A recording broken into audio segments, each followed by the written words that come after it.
That was one thing. If Fred couldn't be here today, and he said that you had the opportunity to, he said we'll take Fred and we'll go feed him to the sharks. Yeah, we'll just chum with Fred. Yeah, I love ascot sharks.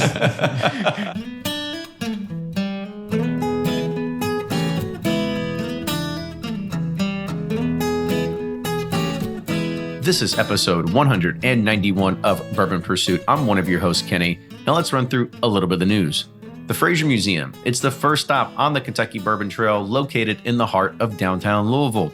But the news this week is that they are now selling Prohibition-era dusty bottles. In 2017, House Bill 100 passed that allowed retailers in bars in Kentucky to sell vintage whiskey, and it's good to see others now taking advantage of this new law.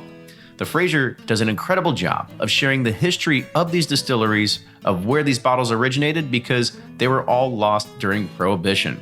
You can find out more at frasermuseum.org.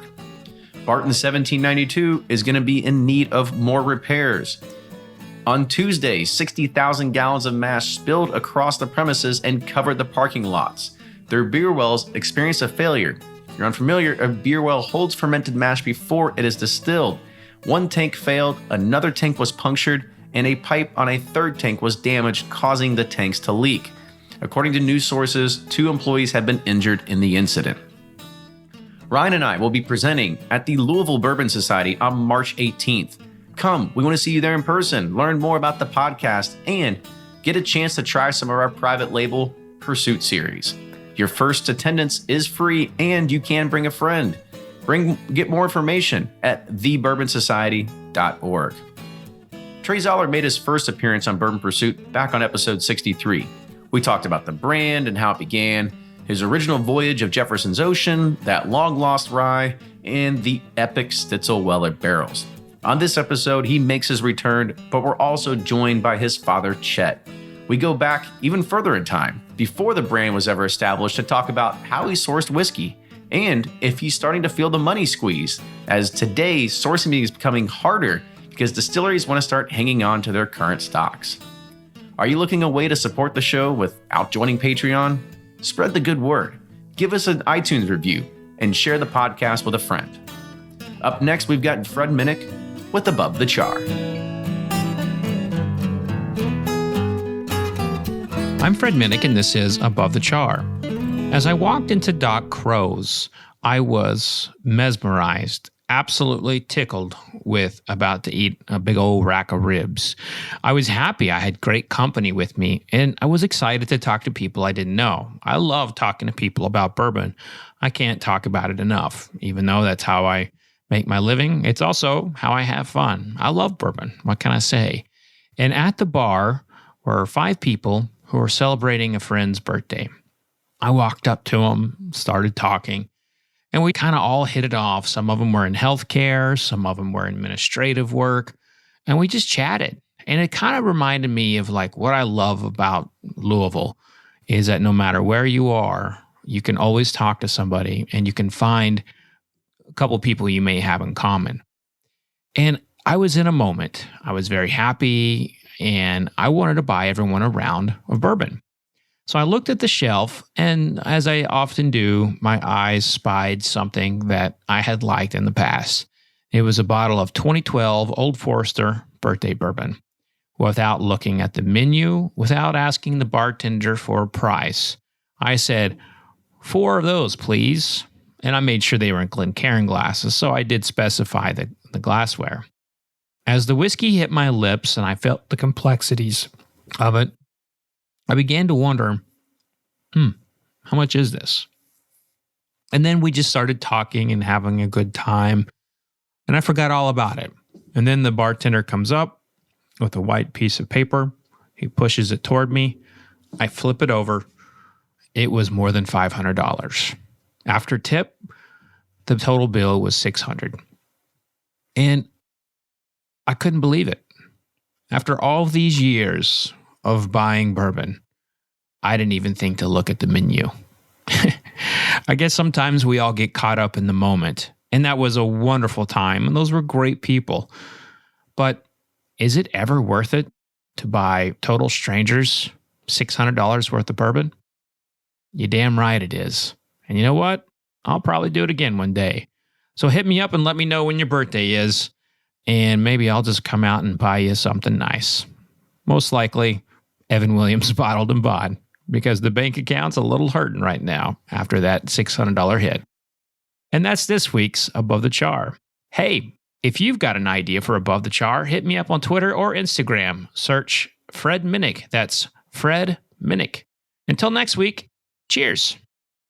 Do you ever pour yourself a bourbon, swirl it around, and then start struggling to come up with tasting notes? And perhaps you're also looking for a good Father's Day gift idea. Well, you can now solve both with a kit from Knows Your Bourbon. And unlike other nosing kits on the market, Knows Your Bourbon kits feature real ingredients for the most authentic aromas. You can smell real Tahitian vanilla bean instead of some synthetic aroma that's just made from chemicals.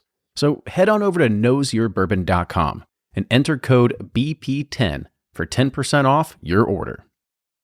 Ed Bly and Rising Tide Spirits are back again with a new release of Old Stubborn Bourbon. And this release of Old Stubborn is a premium hand marriage of 10, 11, and 12-year cask strength, barely filtered pot still bourbon. It comes in at a staggering 123.8 proof, and the flavoring grain for this one, which the last one was wheated, but this time it's now rye. Rich, sweet, and bold with a long finish that's sure to be another eye-opener. You can order online at Sealbox or thebourbonconcierge.com, and you can even purchase in person at Revival Vintage Spirits, and even now with very few select stores in Kentucky. You can get it now while you can, but be sure to do it because it's not going to last long. From their bar to yours, Chad and Sarah of the popular YouTube channel It's Bourbon Night bring you their favorite at-home old-fashioned mix with the new Elemental Elixir's Golden Hour Syrup. It's a custom-made syrup with notes of bold black tea, warm spices, and orange zest. All you need is your favorite whiskey and ice. No bitters needed. One bottle makes 16 drinks, so that's only $1 a cocktail before you add your own whiskey. They can also be enjoyed in other cocktails or spirits, mocktails, coffee, tea, and anything you can think of. It's crafted locally in Lexington, Kentucky, and you can get your bottle now at whiskeyambitions.com. Play Whiskey Wednesday, Round 11, the memory game. Until June 26, each week you can win one of our 12 incredible grand prizes. Select $2 at checkout. And if they match on drawing night, you'll win that bottle. Not a match? No worries. You still score a Weller 12-year. Every $5 ticket gives you 5 chances to win, including 4 weekly bonus prizes. Get your tickets now at give270.org. Charitable Gaming License ORG 0002703. Always find what you love at Total Wine & More. With so many great bottles to choose from at the lowest price, it's easy to find your favorite Cabernet or a new single-barrel bourbon to try with some help from one of their friendly guides. And with every bottle comes the confidence of knowing you just found something amazing. With the lowest prices for over 30 years, find what you love and love what you find only at Total Wine & More. Curbside pickup and delivery available in most areas. Visit TotalWine.com to learn more. Spirits not sold in Virginia and North Carolina. Drink responsibly and be 21.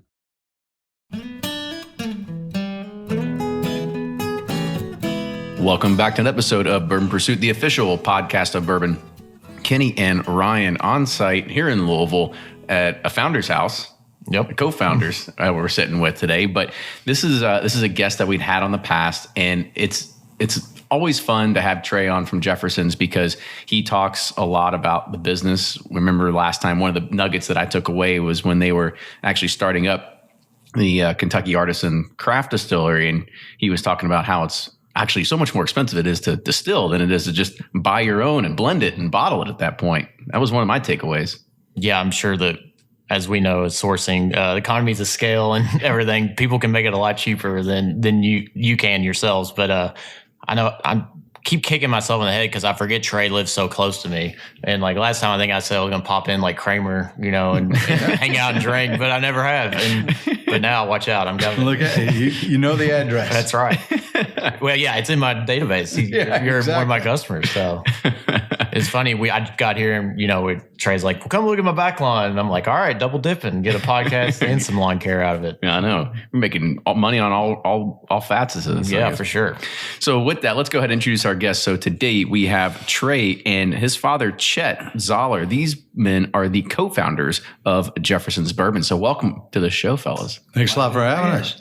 So Trey, we've had you on before, so I kind of want to talk to Chet just a little bit first here, and kind of talk about growing up around bourbon, or how did you really get into it? Because I don't think I know all of your story. Well, grew up in the south end of Louisville. And like most good Livians, I learned to drink my bourbon and a Coke at a football game on Saturday. But I did have an uncle who had a brand called Old Brownsboro. And so I was familiar with the business in that regard. But I'd practiced law, got out of law, and got into telecommunications. I sold my company and thought I had retired. And then Trey came over one day, and he was in sales, didn't like particularly what he was doing, and said, let's do something. So we explored some ideas, and we're here in Kentucky, and what better thing could you do than get in the bourbon business? Now, were you a bourbon fan, or were you just kind of like, yeah, well, sure, we'll go ahead and do it? Well, I've drank bourbon all my life, so sure, I was a fan. My favorite bourbon as a youth was Old Fitz, and turned out to be an excellent choice. So I grew up kind of in the shadow of Churchill Downs, and then very, very close to all the distilleries on 7th and 18th Street. So I could smell that heavenly smell when the wind was right from the distilling that was going on. So bourbon had always been part of my life, and it just seemed a natural thing to do. In 1997, bourbon wasn't very popular. I don't know if you remember, but they almost couldn't give bourbon away. And so we discovered there was a lot of old bourbon available, excellent old bourbon. So Trey and I set about, went across the state, sampling bourbons, and found one we liked, and decided to get in the business. Mm-hmm. So what made you think, like you said, bourbon was unpopular, and like, this is it, like this is going to work? Or did Trey have to convince you that this was going to work? It's like getting into like the newspaper business today. Yeah, right. Exactly. I want to start a magazine. Wait, let's start into a dying business. We had a couple different things that were going on at that point that were kind of parallel paths. One, single malt scotches were really starting to gain a lot of popularity, especially those with age statements. I moved out of Louisville and to half a dozen different places around the country, and you couldn't find Jim Beam, Wild Turkey, maybe Maker's Mark at the point, but that was about it as far as selection went. And then, as I said, single malts in D.C. and New Orleans, bigger cities that I were in, were very, very popular. And about the same time, my dad and a few of his friends found the opportunity to buy a barrel of Bushmills. And we went over to Ireland and picked out our barrel. And they, for the millennium, bottled it for us. It was a 25-year-old 86 proof product, which is a little higher than their average product. And turned out to be an excellent whiskey. And that whetted the appetite to get in the business. It was actually the first distillery I'd ever taken a tour of was in Ireland. Well, they probably didn't offer tours, much back then. But so they were probably like, "Wait, you want to see the inside of this place? It's just a factory." So I want to about the Bushmills. Being 25 years and being in Ireland, I guess with their colder climate, does a 25-year-old Irish whiskey take on as much oak or tannins? It's kind of like bourbons, like 25-year-old whiskey here is kind of like, sometimes it's not very good. Yeah. Well, this was an excellent bourbon, but, their temperature swings are so much less than ours that even though it's in the barrel that long, it really doesn't pick up the flavors that our whiskey does. And, of course, they're using used bourbon barrels, so I think the bourbon gets the first cut of that charred barrel and most of the flavors out of it. So even though it's been in that barrel that long, it's an excellent product, but it's not bourbon. Yeah, we got to stop talking about Bushmills because we're gonna lose a lot of fans real quick. Dropping off. They're like, and we're done here. But I think the point at the time, I don't know that anyone else was selling single barrels, and this was just kind of a time value of money proposition for them. You bought it in 1993 and it was going to be ready in the year 2000. Yeah. So that really, as far as I know, that was the only thing offered anything like that. And I think that opened our eyes into thinking, you know what, we could, it would seem to reason that we could buy barrels from producers here in Kentucky. What did a barrel of 25-year-old Bushmills run in 1993? Well, I guess it wasn't 25 years in, but it was $5,000. okay. The same barrel sold in Europe was $9,000. The difference, taxes. Okay. So we felt like it was a bargain. So I found 4 other fellows who were willing, and we split a barrel. And I've still got some of those bottles available. Very cool. They on the secondary yet? Yeah. No. They're on the Facebook groups. Part of my children and grandchildren's inheritance. Hopefully it's worth something. Yeah. Right? So you're wanting to go source barrels. Are you just approaching distilleries like, hey, what you got? Or, what can we do? Are they eager to see you? Because, we've got this stuff sitting around forever. I think we were the only ones foolish enough to make the call to them. Yeah, they were more than happy to talk to us. They had plenty of whiskey. There were stories back then of people selling off 15, 20-year-old barrels of bourbon, basically to get it off their books and for the price of the wood only. And back then, a used barrel would be about $40. I mean, it was very, very inexpensive barrels at the time. Wow. Very different. Yeah, that's very true. Different from today's world. So I want to rewind a little bit because, Chet, you're also sort of a bourbon historian to a degree as well. I mean, don't be very wrong. Like, you had a book, you've got a lot of stuff with old labels, and you were kind of maybe like a prohibition, pre-prohibition kind of know-it-all too. Kind of talk about your history and lore of bourbon too. Well, I've always had a fascination with history. And Trey and I worked together 3 or 4 years and turned the business over to him. And then I decided to learn all I could about bourbon, but there hadn't been many books written on the subject. So I started researching, and after about 6 or 7 years, my friends encouraged me to go ahead and put it together in a book, which I did. And I'm now working on my 4th printing of that same book, which is Bourbon in Kentucky. And then I've done a second book called Kentucky Bourbon Barons, which are about the movers and shakers in the bourbon business in the late 1800s, early 1900s. And I go around the state and the country giving talks on the history of bourbon. And, of course, I get to taste a lot of Trey's bourbon as we do that. Mm-hmm. Well, so there's a plus side to it.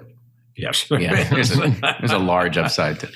So, going back to forming the business together as kind of a father and son, Chet, I'll kind of look at you first because it sounded like he was like, all right, we need money to kind of get this thing going, right? Did you look at it like, well, all right, well, I'll help my boy out. We'll kind of see what's going on here. Now, did you really think was going to be as successful as it is today? Oh, we had no idea. We had no exit plan. We just thought it was something that would be fun to do together. And it was. We had a great time. Trey did most of the sales, the traveling. I did this stuff inside, the back room kind of things. So we didn't get any. Did you have the mule? You had the mule kind of figure out what the cherry barrels were? So it was a great partnership. And as it turned out, worked out famously. Mm-hmm.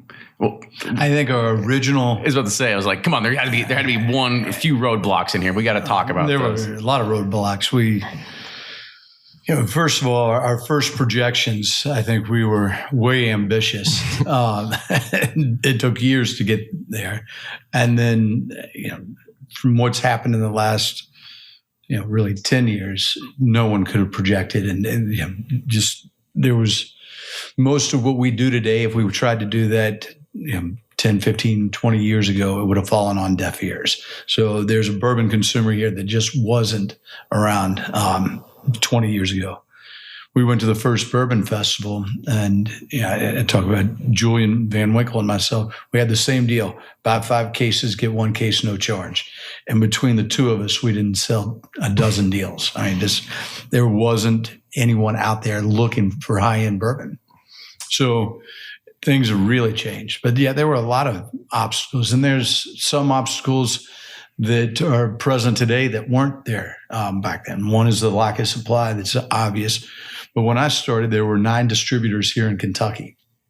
And typically in most states, there's really 2 distributors now. So, and of those distributors, most of those guys aren't looking for a 1 SKU brand. It's just not worth their time for the most part.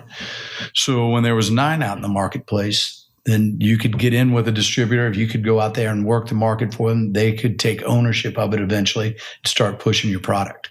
It's a different proposition now. So you had mentioned that, it was really hard. You and JVW were sitting there trying to sell your products and basically give some away as just an incentive to be able to do it. You said people weren't purchasing high-end premium spirits at the time, or maybe just high-end premium bourbon. Now, did you kind of see that as like, oh, shit, maybe we're pricing it too high, or should we have tried to go for that old Crow, that old Taylor kind of like? I knew that a bargain proposition, we would get crushed by the big guys, so that was never an option for us.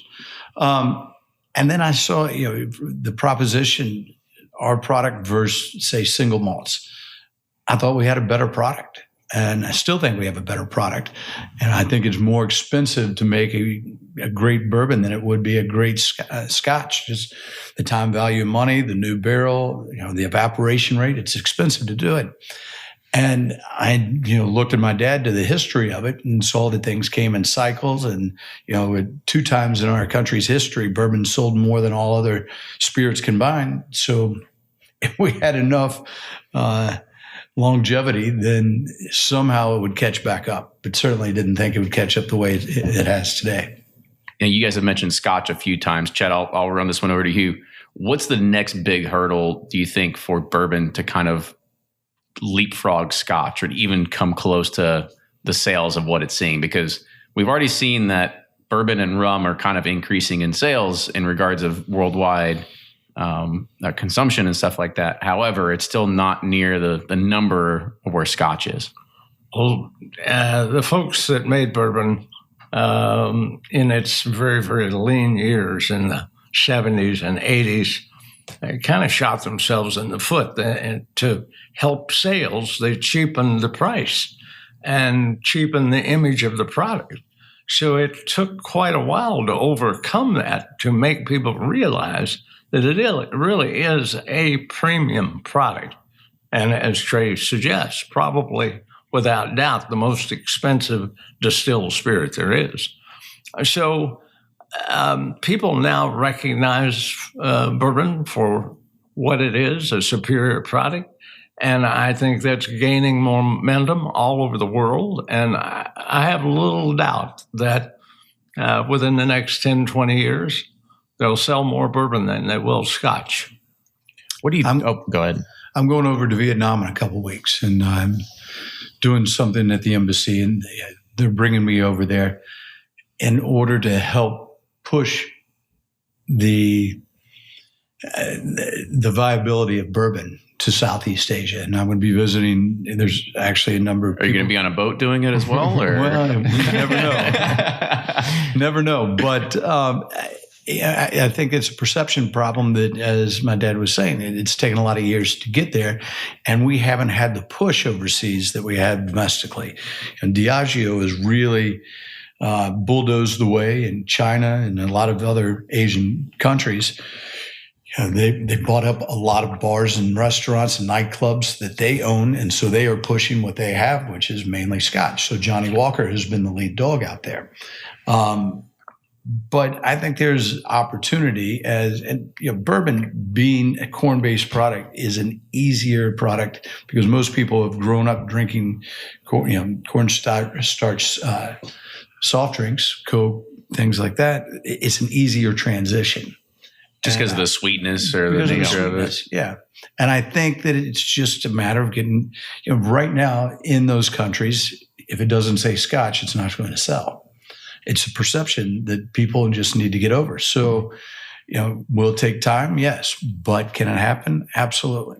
I guess with that, the like everyday drinkers, the people that I guess, what bourbon was built for, the everyday, they're kind of like, well, we're getting kind of squeezed out of this because everybody's focused on premium. You see Heaven Hill cutting like the 6-year, white label. Right. So like we're kind of like, well, we're getting priced out of, where we want to be too. Well, as I say, I think there's still, especially what's going on with production lately, we're in a tight spot right now. As you guys were talking about earlier, sourcing product, there's certainly a shortage today. If you look at the production and how much the category is growing, there is going to be a point where there's going to be a glut again. And, who knows exactly where that axis point comes, but I think there's always going to be that premium and allocated items that are going to be, tried to be stretched across what's going to be a worldwide market at some point. But there's going to be value products for the long term. And so I kind of want your take on that as well, because, or at least within the previous conversation about our brands, do you think underselling themselves on the value of their product? Because there's different price points that people want to hit, and you're trying to come to a premium category. And we talked about the old Crows and the old Taylors you kind of see down here, and some of the ones in the plastic jugs. Now, do you think a lot of those are underselling themselves? Or do you still think that's just the nature of the market, and those still have to exist? I think a lot of that's, they're underselling themselves. I think they can go up a little bit, but there's always going to be that market down there because there are big producers out there that are going to guarantee that those markets are out there. And, I think that's fantastic. And, everything is an evolution. And, as I said, very few people start drinking bourbon neat right off the bat, As my dad said, he started like most of us here, which is different than a lot of people now. I think everybody in this room probably their first bourbon was a bourbon and Coke or bourbon and Subbin. I'm a bourbon and ginger man. Bourbon and ginger. There you go. I was in Brooklyn recently and ordered a Jefferson's Ocean on the rocks, and they wouldn't serve it to me. No, you can't have it with the rocks. You've got to drink that neat. And I'm like, okay, can I have a neat glass of ocean with the ice on with top? An ice? Yeah. Okay. You're like, I make this stuff. I can do it the whole I'm sure he probably didn't want to go in like that, right? He probably I didn't say anything. But so there are a lot of people now that are coming to bourbon from the get-go thinking you drink straight out the gate, yeah. Which is, that's kind of a tough pill to swallow. It's kind of like doing a double flip off the high dive first time in the pool. So most people don't come in drinking neat bourbon, nor do they come into the high end of the range right away. It's a graduation, and it should be a graduation. You shouldn't be paying up for certain products until your palate has gotten to a certain point. Right. But do you think today's, I guess the new guys in bourbon, we see them online, but they all went to just the expensive bottle. They never really go for the medium price, or they're just so focused on limited releases. And why isn't that a mistake though? There's all they want's Twin Oak. That's all they're looking for is Twin Oak. Right now, there's any of the big producers in Kentucky are making a great product, and they're aging it long enough. They know they've got distilling down to a T. They're making great products. So, there's value out there. Now, there's different nuances and there's certain characteristics that you either want to get rid of or you want to enhance. Then there's certainly, plenty of options out there now that weren't out there when we started. Mm-hmm. So I kind of want to bring it back a little bit to to your whiskey as well. And Chet, I'll kind of spin this over to you. Because when you guys were coming out with this particular brand, we had talked about, you had just mentioned, whether they're coming at a high proof, they're coming at low proof, they're figuring out what they're going to mix it with. What was the flavor profile or the type of consumer that you were targeting when you were coming out with your initial launch? Well, because we were so small, we had to find a niche that made sense for us. And that was the high-end market. that market was small back then, but so were we. So you could buy a really nice bottle of whiskey back then, a fifth of whiskey for $25. We introduced a 15-year-old product at $50 a fifth, which was outlandish, but it worked. And there's always that segment of the market that is willing to step up and pay a little more for a quality product. So we worked very hard on the name, on the bottle, the package, to make it what it is. If you don't pick the bottle off the shelf, you can't find out what's inside. So we knew what they'd like the whiskey. It was a very rich, full-bodied whiskey. We just needed to get people to pick the bottle up. So how did you convince them to do that, to make that leap with you? Well, we didn't have a marketing budget, that's for sure. We got exceedingly. Besides doing the buy 4 cases, give one free. that was our deal at Whiskey Fest. Whiskey Fest only. We tried to come up with a name that was associated with high quality Jeffersons. We wanted to help create a renaissance in the bourbon business. What better man than Jefferson's, a Renaissance man? We used... That was our first slogan, wasn't it? It was. What was the slogan? The Renaissance bourbon. It was perhaps the bourbon renaissance for a man or a woman, something I've forgotten. But we actually went out and found a perfume bottle and used it for the style and shape of our bottle and just blew it up into fist size because we discovered a lot of women were buying the high-end products. So we got lucky again. It worked. What research went into that to figure out that you found out women were fine? We had lots of research. Sitting over the kitchen table drinking bourbon and saying, yeah, I think they're going to like this. We saw something that said that more women are purchasing the product. Maybe the men dictated what to purchase, but they were actually the one buying it. So I'm assuming, were you only selling in Kentucky at a certain time, or was we started off with we started off with what was Commonwealth Distributors. That is actually, it was the Vertner Smith distributorship at the time, which has been bought out, and now is Republic National.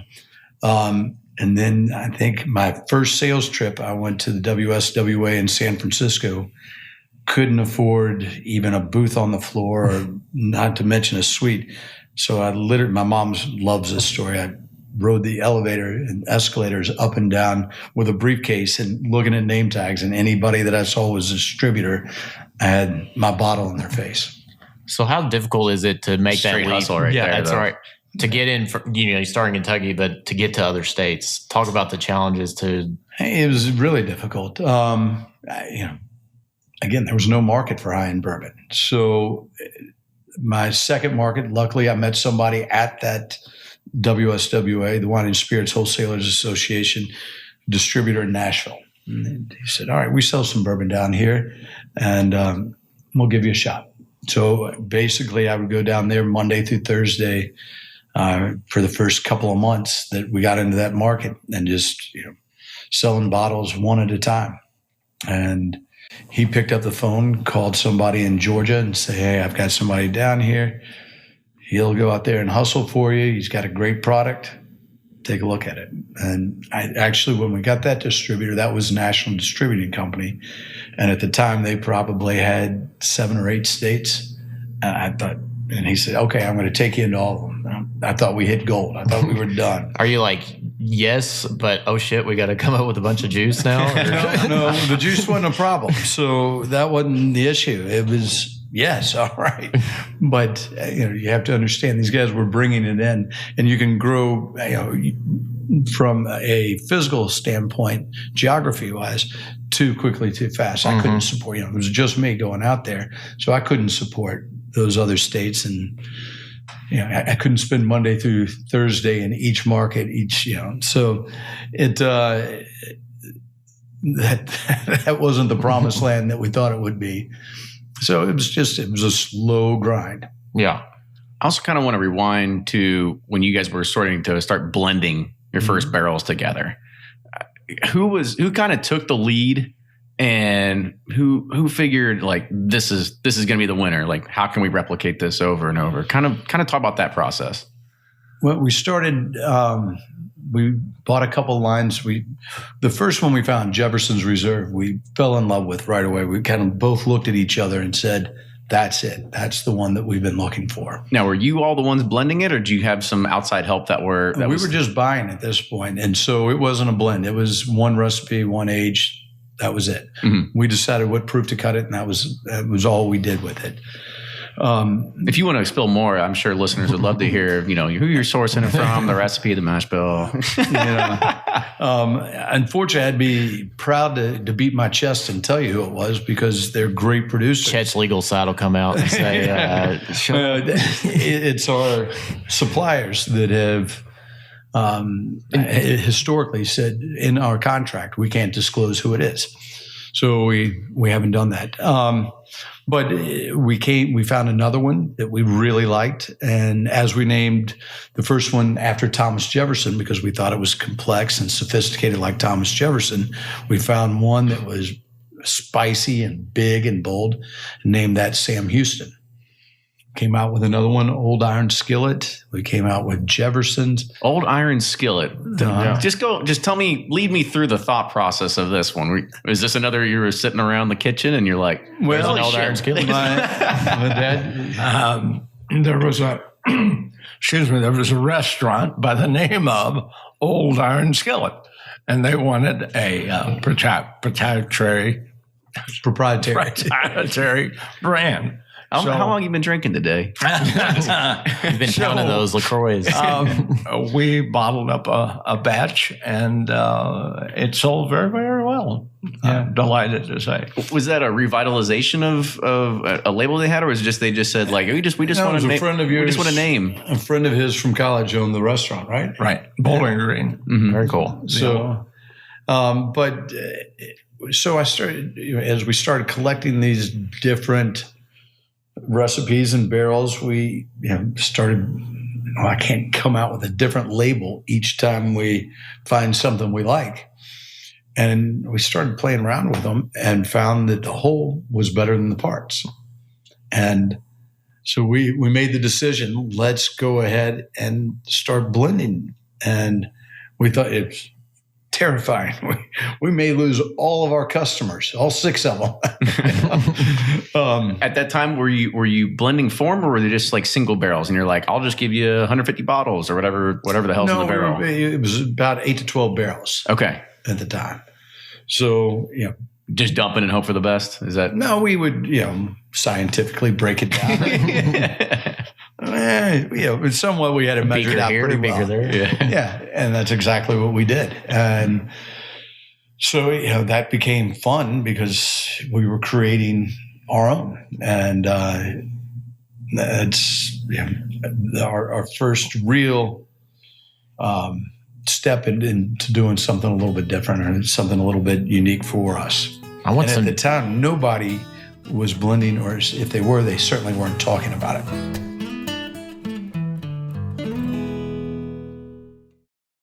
Shopify's already taken the cash register online, helping millions sell billions around the world. But did you know that Shopify can do the same thing at your retail store? Give your point-of-sale system a serious upgrade with Shopify.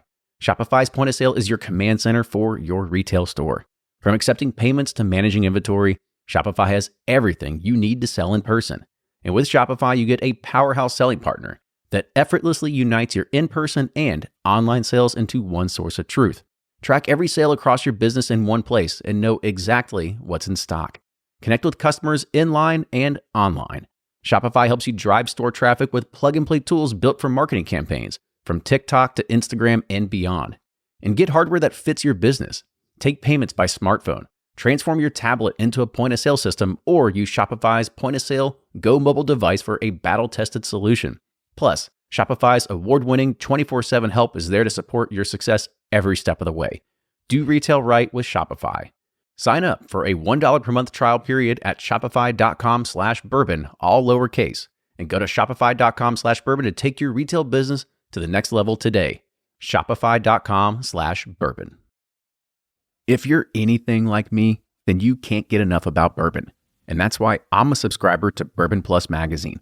Bourbon Plus is a quarterly publication that tells the stories from the heart of bourbon, the farmers who grow the grain, the distillers who labor over the process, and the people like you and me who raise their glasses to celebrate it all.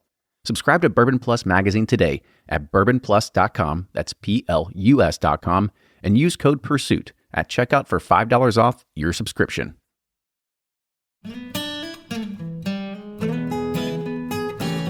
I want some tips on blending because Kenny and I, we're trying to... We're getting there. We're getting there, but every time we try to do a blend, like single barrels is easy, to go pick those.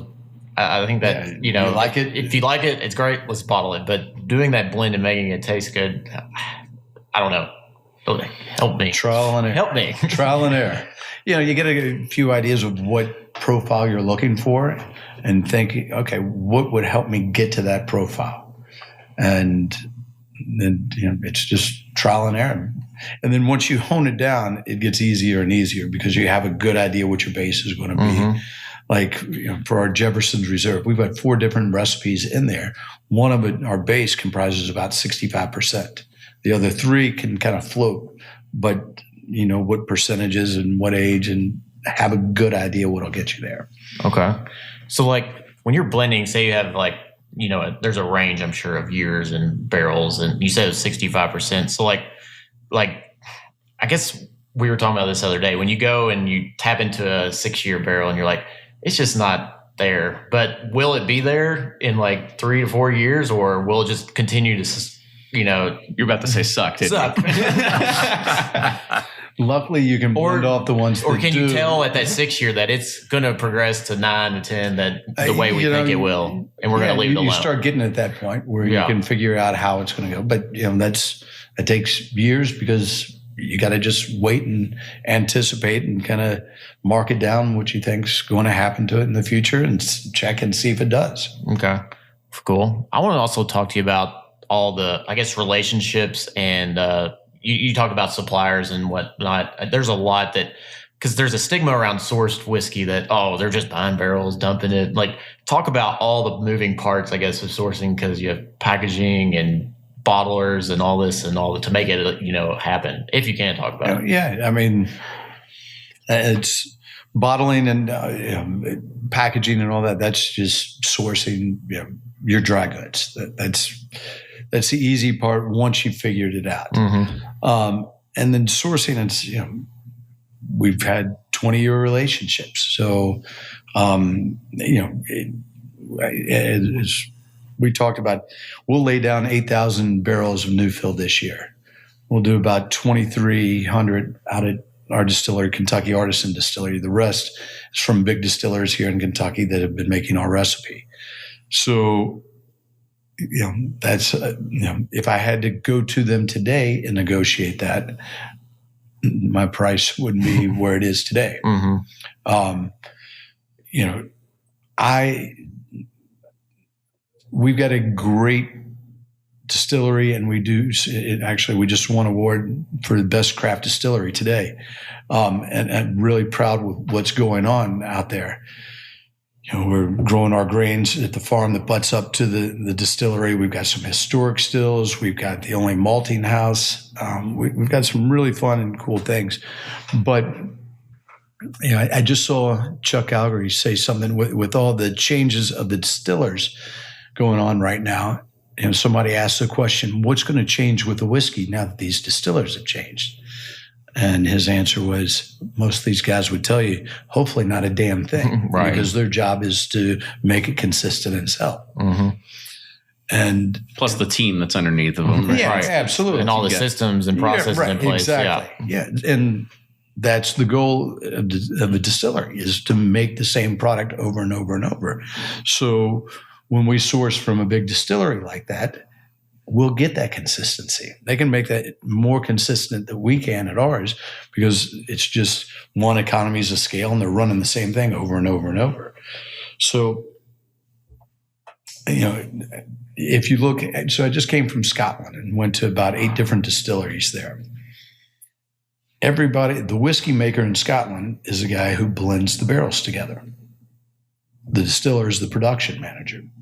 So to me, if I can get great source product, it's definitely just as satisfying to me as what we're making ourselves, because it's what we take that source product and do with it afterwards. That's what's interesting to me, and that's where I think we can do something a little bit different. I told somebody not too long ago, what would I try to do by getting into distilling myself? I'm never going to out Jimmy Russell. Right. There's generations of knowledge in there, and technique. And how many distilleries have you identified in Kentucky alone? About 2,400. When we started, there were 8 left in Kentucky. That's right.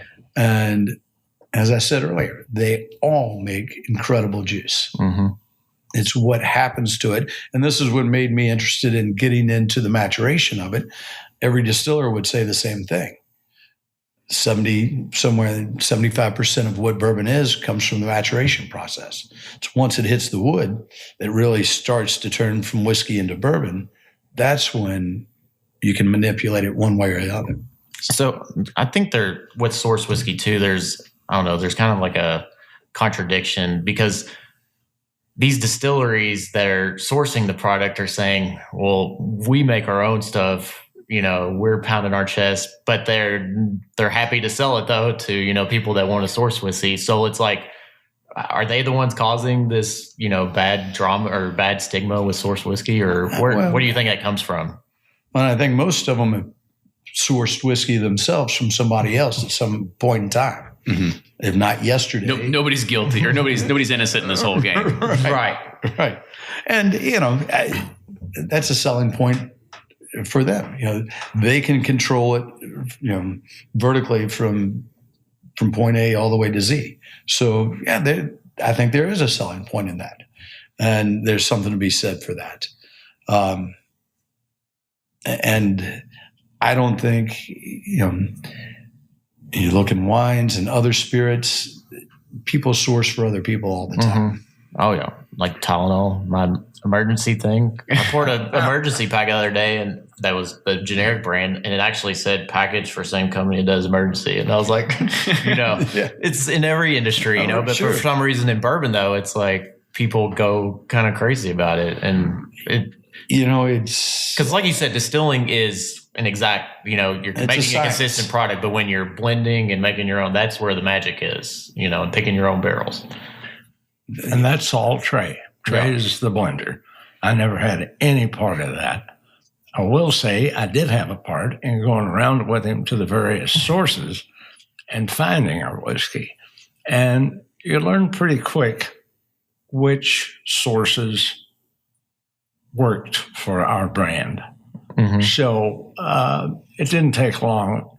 You have all these choices available, but it didn't take long to figure out what worked well together. So another question from the business side, are you ending up in sort of like maybe a turf war nowadays, where if you're sourcing from a particular distillery and all of a sudden somebody comes in and they're waving their checkbook around and you're like, well, hey guys, we've been doing business for 20 years. And those are my barrels. And it's not us. We don't have a checkbook. Our checkbook's very small. Or they're trying to squeeze you for a few more dollars out of these barrels. Now, do you end up with those turf wars at any point? Well, I see Chet's eye. He's like, oh fuck yeah.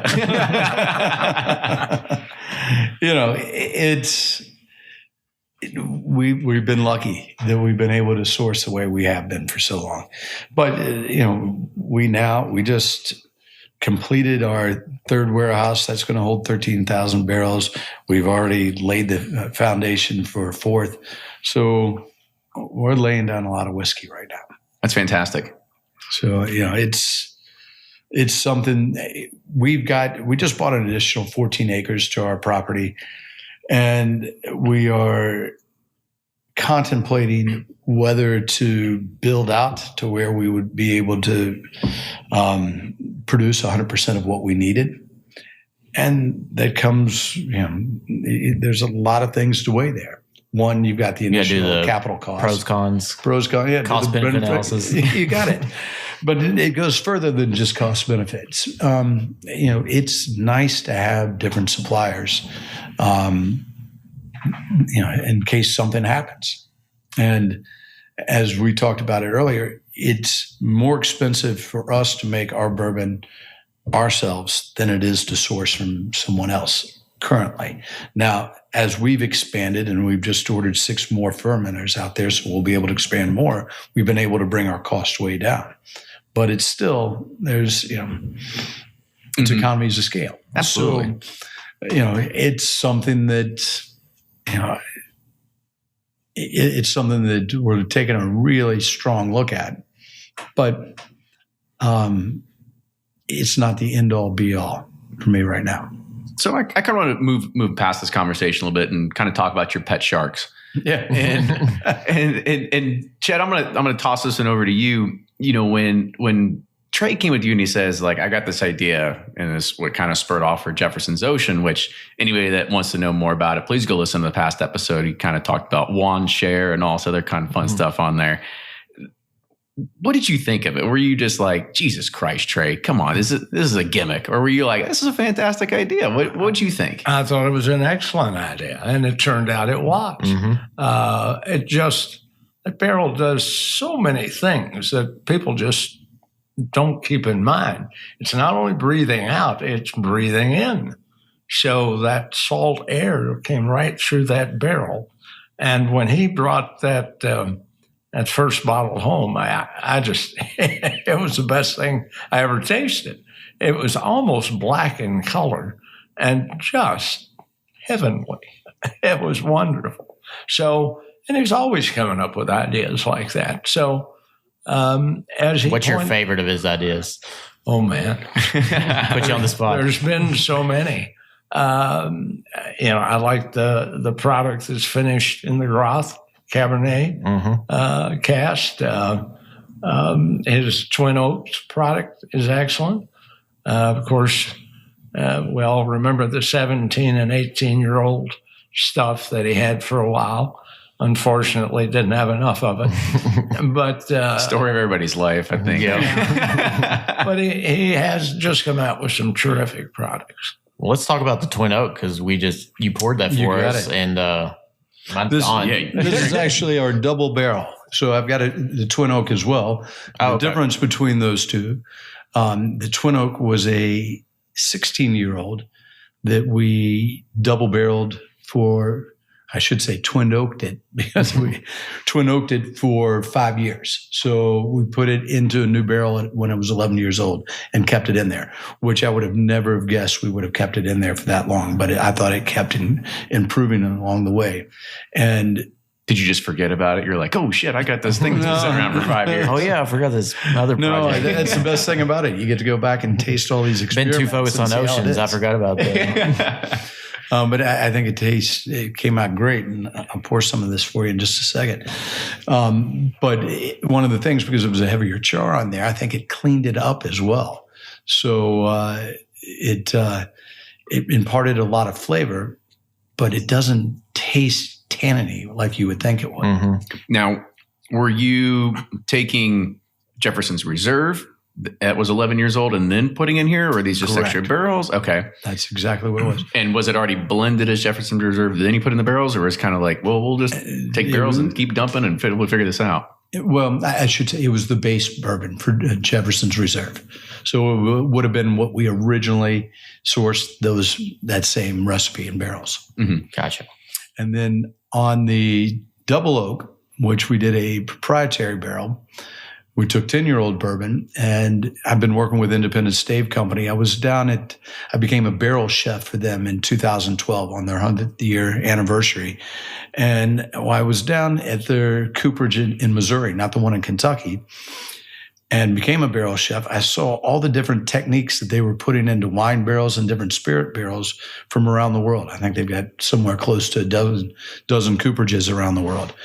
And when I thought about all the techniques that they've developed over the years and all the expertise that had gone into those techniques, I thought, well, why are we only doing it this one rudimentary way as we are here in Kentucky? Number 4, alligator char everywhere. You got it. You got it. So why not try to incorporate some of the things that they've developed in other spirits and wines and bring it into the bourbon world? So I took some whiskey that was some bourbon that was distilled and aged in Kentucky and aged in a number 3 char barrel. And I put it into a barrel that we did probably 5-6 dozen different experiments to honed in. Got one that had been seasoned and flash charred and toasted to bring out a mocha flavor, and then grooved out so you have twice as much surface area on it. And double barreled it for an additional 4 months. And that's what you were just drinking. It brings out a lot of flavor there. Mm-hmm. Yeah, mine's gone. It was very good. Oh, it goes fast, doesn't it? Yeah. So another question for you, as while you are looking at bringing in, your own distillate into this, and plus your aged source product, at some point, are you going to try to follow along the path that Smooth Ambler's done with, say, Contradiction, and start blending some of your distillate with the source stuff? Or do you think that there's opportunity for brand and line extension at that point? A little bit of both. So what we're distilling over at Kentucky Artisan Distillery is higher. It's a higher concentration of rye. It's a 36 rye. It's also put in the barrel at 110 proof, and we use toasted barrels. And so it's going to be what I call our blending bourbon that's coming of age.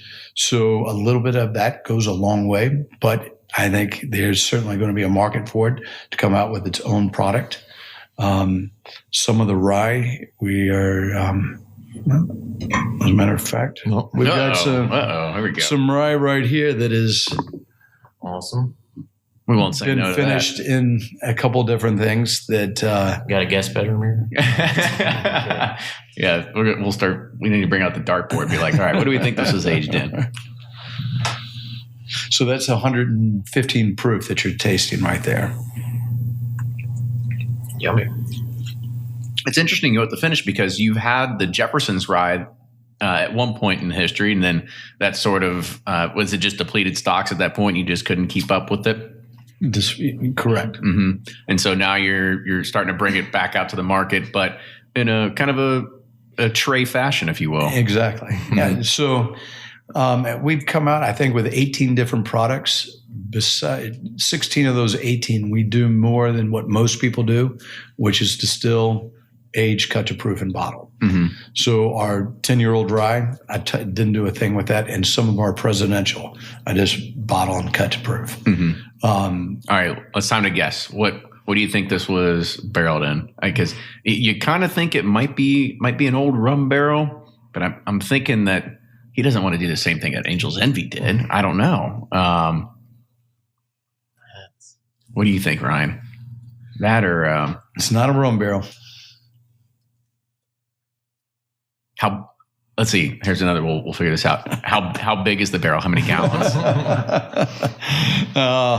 We'll leave that one alone for a little bit. So that's something that we're working on right now. That it's whatever fun it is, I like it. It's interesting. It's really cool. Yeah, Excellent product. Mm-hmm. And those two are a little bit different. Oh, we're not drinking the same thing? No, but they're close. Here, pass it over.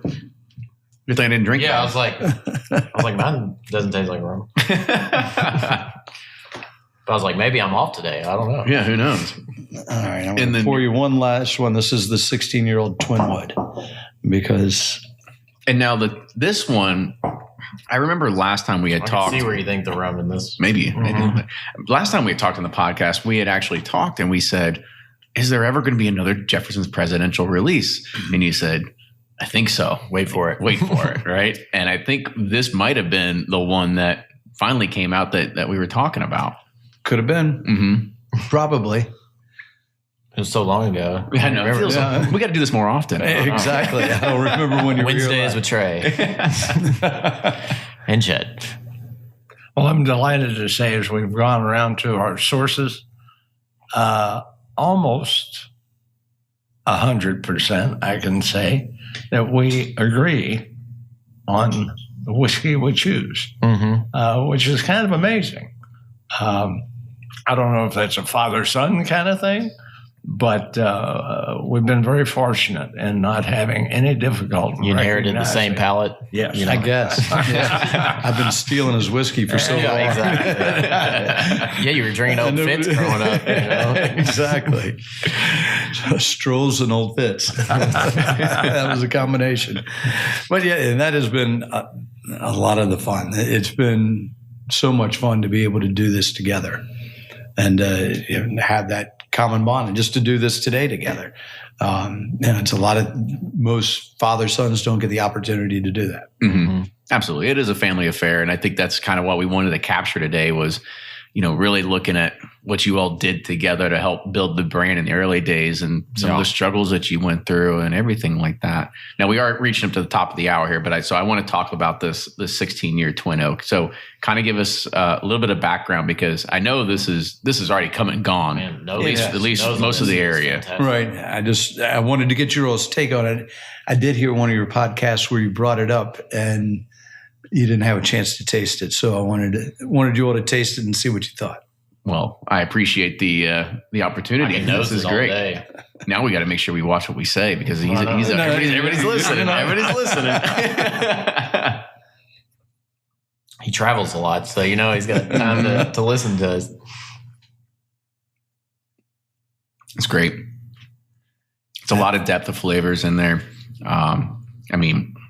I think also being 16 year, you definitely get some really of those deep, dark oak and kind of the pieces that really come into it. The leather, the caramels. A lot of the leather comes out. And as I said, this surprised me. I had no intentions of leaving that in there, double oak or twin wood, as we call it, for 5 years. And it's clean.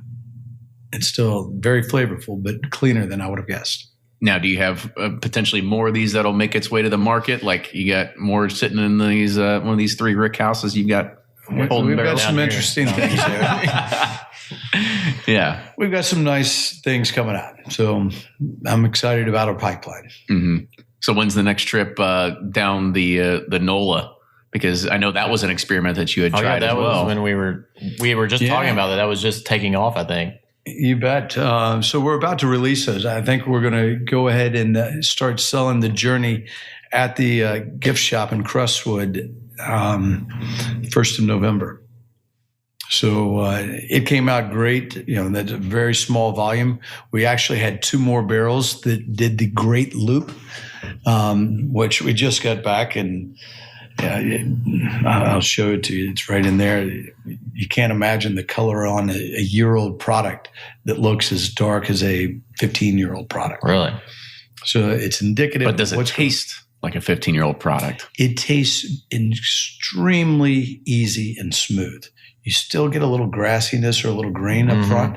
So, but there's no question, as we bottled the Journey and we kind of co-pack it together with a barrel that was distilled on the same day and aged in Kentucky. In my mind, night and day. Yeah. Totally night and day. And it explains why bourbon really proliferated in Kentucky, because people who were tasting this product, the distillers had no idea how good it could have been, because this is what changed whiskey to bourbon for the first time, that journey that it took. And by the time it got to the East Coast, it transformed into a completely different product. It was so much far superior than the one that aged in Kentucky. That's why people paid so much more for the bourbon coming from Kentucky. Mm-hmm. And they still do now. I think he sounds like he has to buy a bigger boat to go down to New Orleans more often. I think that's probably what it is. So that journey actually, it started off, the first leg of the journey went to New Orleans. Then we got it down to Key West eventually, up to Fort Lauderdale, lost our boat during Hurricane Matthew, had a hitchhike up to New York, and it took 4 boats. We had 2 hurricanes, a tropical storm. We had to send new barrels down to Key West and siphon the juice out of the old barrels into the new barrels, because the barrel heads had warped and popped. That's one hell of a story. I was about to say, that whiskey's like, let me tell you what I've been through. And actually, Popular Mechanics did a great story breaking it down molecularly and showing the difference between the what happened on the bourbon that went on the Journey versus the one that stayed here in Kentucky. Very cool. So when it actually went on the journey, you had to bring it back. You're like, all right, fuck it, we're putting it on the truck and sending it back. Like we're not gonna do this. Well, by that time, yes. However, the same guy that we hitchhiked with took 2 more barrels around for us, and again, it came out wonderful. So tell me about the hitchhike. Like you weren't like where you literally had your fingers out like You're on the river. Yeah, or did you make a phone call? Kind of talk about this. Well, we made a few phone calls, and I found that there's a group called the Great Loopers that take a loop going up the East Coast, up the Hudson River into the Great Lakes and down into Kentucky through the Tom Bigby Waterway, back into Mobile Bay and down to Florida and back around. And there's a group of people that do this throughout the year. And there was someone that was curious enough when we put out the SOS, can you help us out, to say, this sounds like fun. Be there in 3 days. So we were a little worried. They're probably like, there's at least a few bottles in it for me, right? Yeah. I tried to give him as much finished goods as possible so he wouldn't touch the stuff in the barrel. Yeah, smart move. Smart move. So I think that'll be good to kind of wrap this up. You know, this was fun. I think we could probably talk about this for another hour if we really wanted to, because, you know, really, as I said earlier, capturing the story of you two starting the brand, understanding what it went in to actually build it. I think it's fascinating. It is always fun. And it's always awesome to be able to come here and try some of these innovations that you're doing. There's a lot of people, it doesn't matter who we talk to, but there's a common theme that come up, and they always like, we're innovating. We just released our first sherry cask. And we're like, all right, fuck it. Like that's been done. Right. That's been done. But you're truly thinking like way outside of this particular box that most people are. Yeah. You know, it's fun. Once you peel back a layer of the onion, you see, okay, if that worked, why couldn't this work? And you can keep pushing in that direction. And that's what's fun for me. To see, you know, we've got a number of experiments going. Some of them don't turn out, some of them do. And, you know, you get to keep tasting them. So I have a canoe trip that I do every year in the Ozarks. If you want to hook me up, you got it. Call it the Jack's Fork special. I don't know if the TTB would let us on that one. Yeah.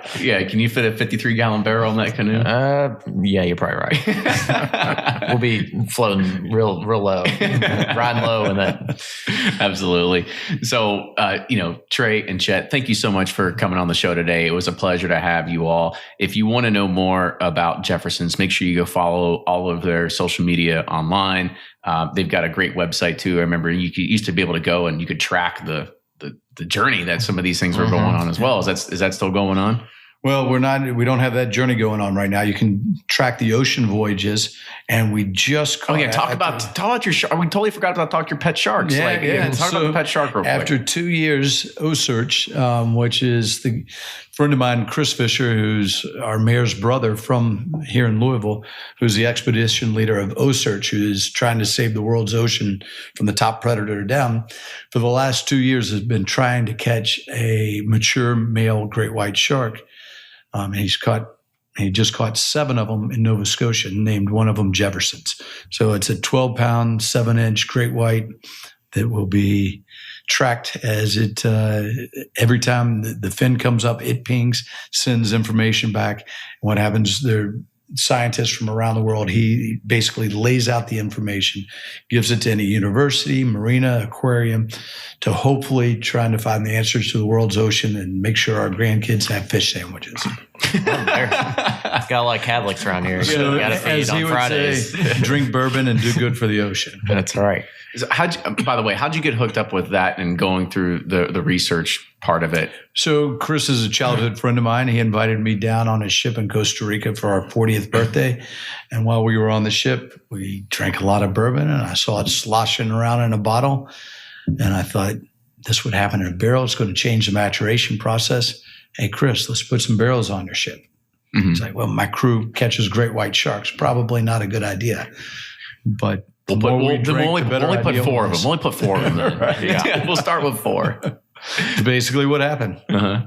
And there was also, I remember a giveaway at some point where you were looking at like allowing somebody from, I think it was like a liquor barn giveaway to have somebody join on the. He was going to join us on the Nova Scotia expedition, but couldn't make it. And we'll be doing another one as well. So I'll wait for the phone call. Wait for it. It's coming. And the experience on the ship is incredible. It looks like it's really fun. That was one thing. If Fred couldn't be here today, and he said that you had the opportunity to, he said, we'll take Fred and we'll go feed him to the sharks. Yeah, we'll just chum with Fred. Yeah. They love ascots. Sharks. He was saying, yeah, we'll go swim with sharks, but Fred, you're not going in the cage, buddy. You actually have to go swim. Again, guys, I want to say thank you again for coming on the show. It was Thanks fantastic. a lot for coming out. Thanks for the booze. It was fantastic. Yeah. Absolutely. And, make sure you follow everything that Trey is doing with Jefferson's on social media, and make sure you follow us as well, Bourbon Pursuit on Twitter, Facebook, and Instagram. And if you like the show, make sure you all support us, patreon.com/Bourbon Pursuit. Yep. And we love show suggestions, feedback, comments from all our listeners. And reviews. And reviews are important because we got the most reviews of any bourbon podcast, but we like to still keep them coming. Even more. We like to have our egos petted. So, no, I'm kidding. But anyways, I really appreciate you all taking the time to hang out with us, and we'll see you next time. Sounds great. Thanks a lot.